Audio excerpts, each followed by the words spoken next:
Hello everybody, welcome back to my channel, My Kinda Art, with me, Ivan Florentino, and for today's video, I have a tutorial for my Sailor Moon watercolor painting.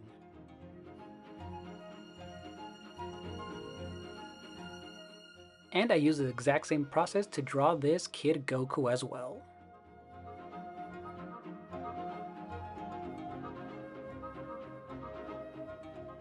A while back, I made a few live streams of this if you want to see the entire full process of this painting. And I also have a shorter time-lapse video on my channel as well, so go ahead and check that out.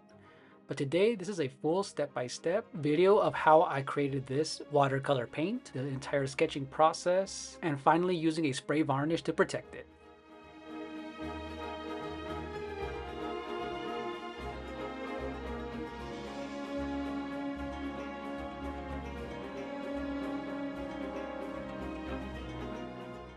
Okay, so one of the most important steps is obviously to sketch this out, and I used a light HB drafting pencil. This helps to have less ugly marks if I do have to erase, because it is kind of tough erasing on top of a canvas board, a canvas for painting, and I tried to draw this as light as possible and only erased when I really had to. But I did all of this freehand where I drew Serena, that's her name if you live in the States, but her classic name is Usagi Tsukino, and I drew her cat Luna.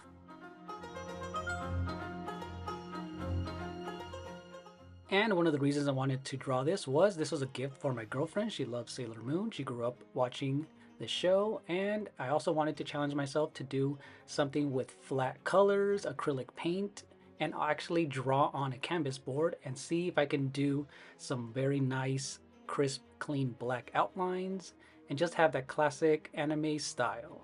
And I also wanted to see how it would look using different mediums. So I drew this with pencil and then I outlined it with classic micron ink pens and using a combination of watercolor painting by using traditional brushes, and for the first time ever using Arteza refillable water brushes as well.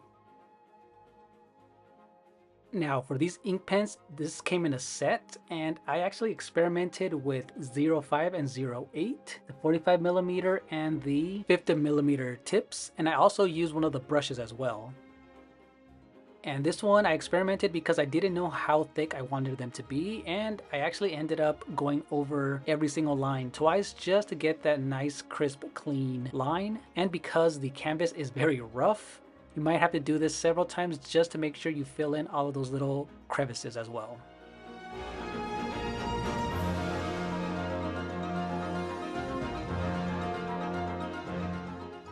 And by having my Sailor Moon reference photo, I can always zoom in and out, especially if you have it on your phone. It makes it really easy just to kind of get into all of those details that I wanted to make sure looked as clean as I can. And you're gonna see that I've been turning my canvas because this helps me have a great range of motion, and it keeps my hand from cramping up or just having an uncomfortable position with your hand. So it's easier for me to just turn the entire thing and create those nice curves when I need to.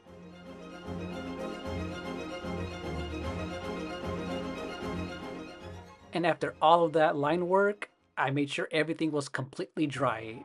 Wait several minutes and avoid the mistake that I did where I used my eraser, this electric eraser, and some of it started smudging, so I made sure to wait a few minutes before it was completely dry before I started erasing anything. You don't want to have any ugly black smudges or marks. You want it to be very clean and white before you start painting.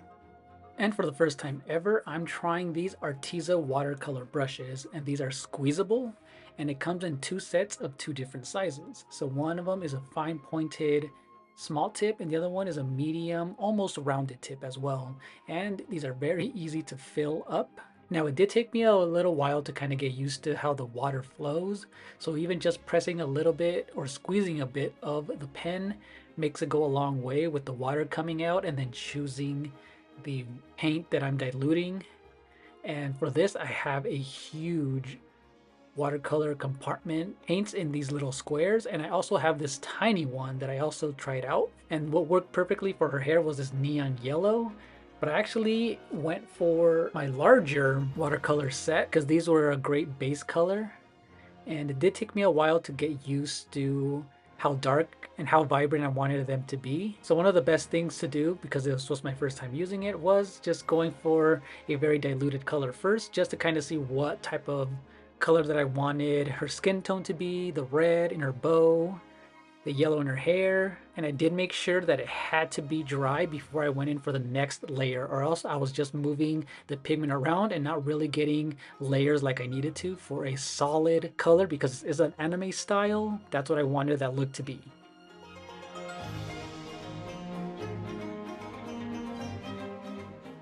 And luckily this huge palette had an array of different shades of blues, greens, oranges, yellows, and it allowed me to choose the exact one that fit for Sailor Moon, and also Luna as well.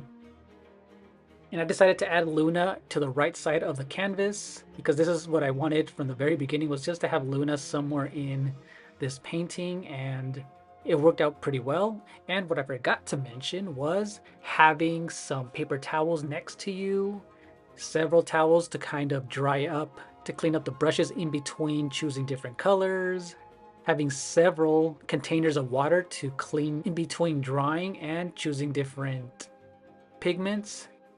And most important of all that I noticed was having some ear Q-tips, because this I use a lot in order to clean up areas that I kind of went a little bit overboard, or if the water just kept on running. If you just dip it in water, I was able to easily clean up those mistakes and lift up that pigment, dry it up a bit with the paper towel, and just keep on painting.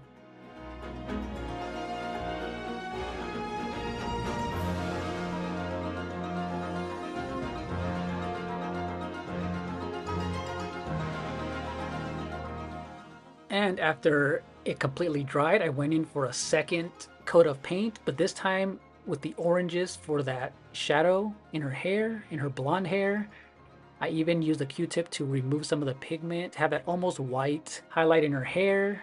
And by just choosing the darker versions of those colors that I have, it makes for a perfect shadow where you can see it in her bow, a little bit in those ruby jewels that she has in her hair.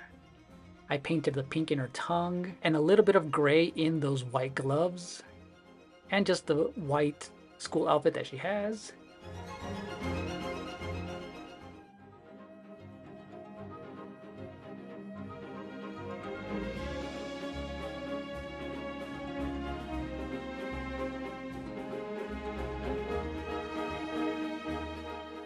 And after it was completely dry, I went back in with my Micron ink pens and different thicknesses. I cleaned up the edges, made them clean and crisp, and I really like how it turned out. That second coat of black really made everything stand out. I wanted that clean, almost flat looking anime look. And for the very end, I had an acrylic heavy body white because I wanted a super clean look for the final finish of this canvas painting.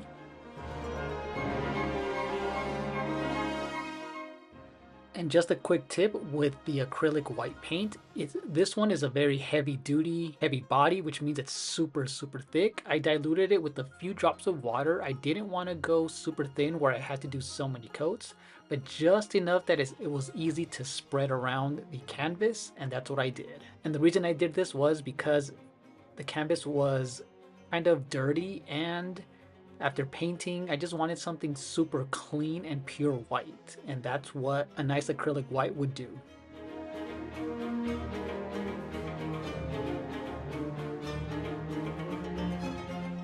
At the very end, I also used a clear coat varnish to protect this painting, and I used around 3 coats. And for this clear coat, especially a spray one, you have to do this outside because the fumes are very strong, and after making several coats, wait around 20 minutes per coat, and you have to leave this outside for several hours because it will smell. The fumes are that strong. You don't want to keep this in your room right after you paint this because the fumes are just really bad. You do not want to breathe that in. That's an extra tip that I have for you guys.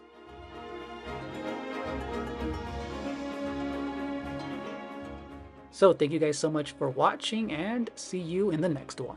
Bye bye.